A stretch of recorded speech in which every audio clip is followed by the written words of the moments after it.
Good morning and welcome to Coffee Talk. Straight hair problems. My hair is so straight that it actually ties itself in knots. This is a real thing. Some people are going, that's not real. It's real. Yeah, it's real. When I sleep, my hair ties itself in knots. Anyway, I'm about 45 seconds away from having dreadlocks, so that'll be my next look. Good morning, everybody, and welcome to Coffee Talk. It's been one of those mornings where I cannot seem to put one foot in front of the other without falling on my face. So, did you ever have a moment where you find yourself having an inner dialogue with yourself? You actually hear yourself telling yourself how to behave?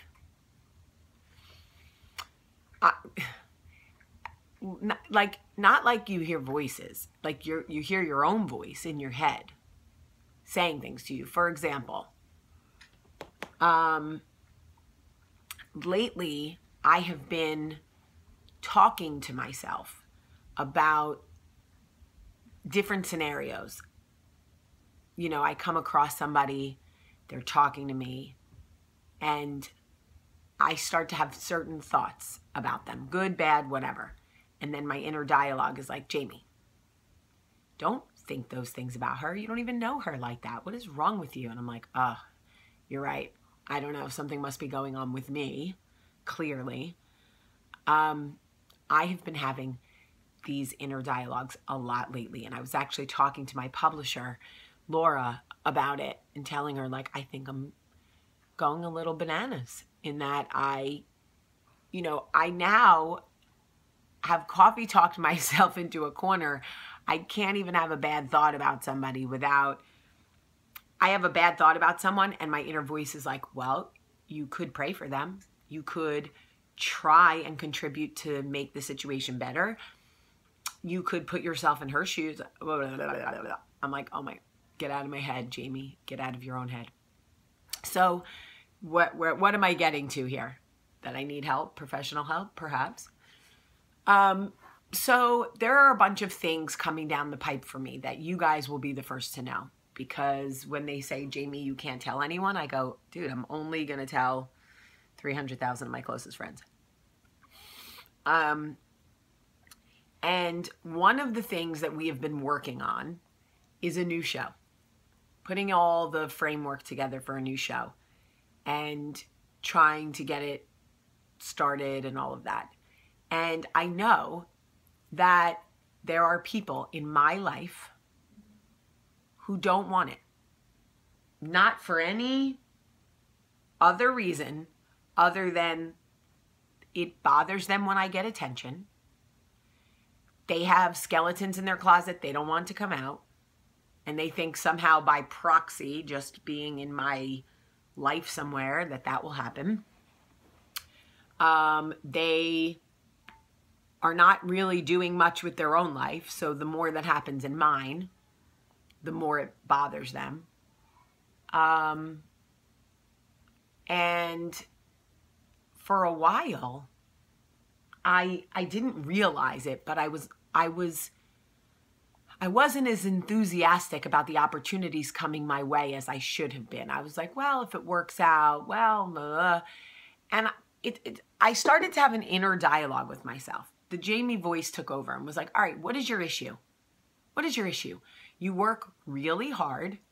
You strive to be your authentic self. You love doing this kind of work. You're good at it. What is your problem? Why so? What's the lack of enthusiasm? And I was like, I don't know, Jamie. I guess I just, I don't really feel like listening to what they have to say.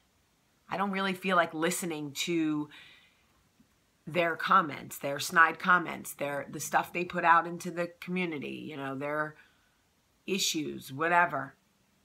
And then this is real. This is real. Having a conversation with myself. Excuse you, snorer. Sorry, that's my dog. I realized they don't like me anyway. They are rooting against me anyway. So I can do nothing with my life and hope that the jeers from them stay quiet, or I can live my life and be awesome and find happiness and continue to grow and not worry about the fact that it may awake the sleeping bear and they may get up and start running their mouths or giving opinions where nobody asked for them. And I had this whole dialogue with myself. Are you really not going to pursue the things you want to do in your life? And I thought, how many other people feel this way?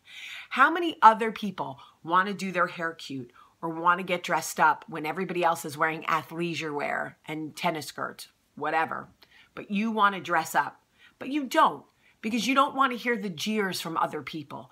You want to post that your husband sent you flowers at work or made you dinner, brought you coffee in bed, but you don't want to hear the snide comments from people in your life who truthfully only want to see you happy as long as you're not happier than they are, or they really don't want to see you happy at all. And I thought, this is a real thing. If it's happening to me, who claims to be so self-aware, it's happening to a lot of people.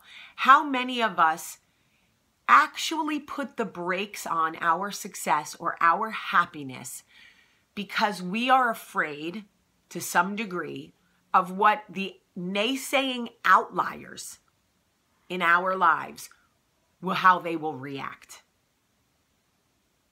And it really got me thinking. And it was like, I was like, making the dogs breakfast this morning and making coffee. And I asked Michael, I'm like, have you ever sort of not pursued something for fear that somebody in your life who isn't truly happy for you, like that it'll sort of bring out the worst in them? And he was like, no, is that that might be a woman thing? And I was like, no, maybe I'm not explaining it right. So I gave him more of a specific example. And he goes, well, I don't know that I've ever not gone for something that I wanted to go for. I may not discuss it at all because I'm not interested in what anybody has to say or encouraging any of the naysayers, but I go for what I want. And I thought, yeah, you do. That's half the reason I love you. I'll tell you about the other half of Pillow Talk. So I was like, if he does it, why wouldn't I do it? Why would I slow down the blessings in my life for people who don't want to see me happy, don't want to see me successful? The happier I am, the more successful I am, the more it bothers them, the more unsettled they become. And it's like they are like the Walking Dead. It's like as soon as something good starts to happen for you, they get up and they're like, we hate her. And I know it's happening to other people. If you have something in your life, if there is a blessing in your life, if there is an opportunity in your life, if there is great love or friendship in your life, do not ever hold back from what is yours because you are afraid of what the naysayers will say. Starting today, we are not doing that anymore. We are going to surround ourselves with people who celebrate us and want to see us successful and happy in life, in love, in work, in friendship, because we deserve that. We deserve that. And although our ears are trained to listen more for the jeers than they are for the cheers, we're going to try really hard to tune them out. Because we were created to be outstanding, and you can't really be outstanding if you're only living to a third of your potential out of fear of what others will think or say. All right, that's it for this terrific Tuesday. I love you so much today. Have a great day.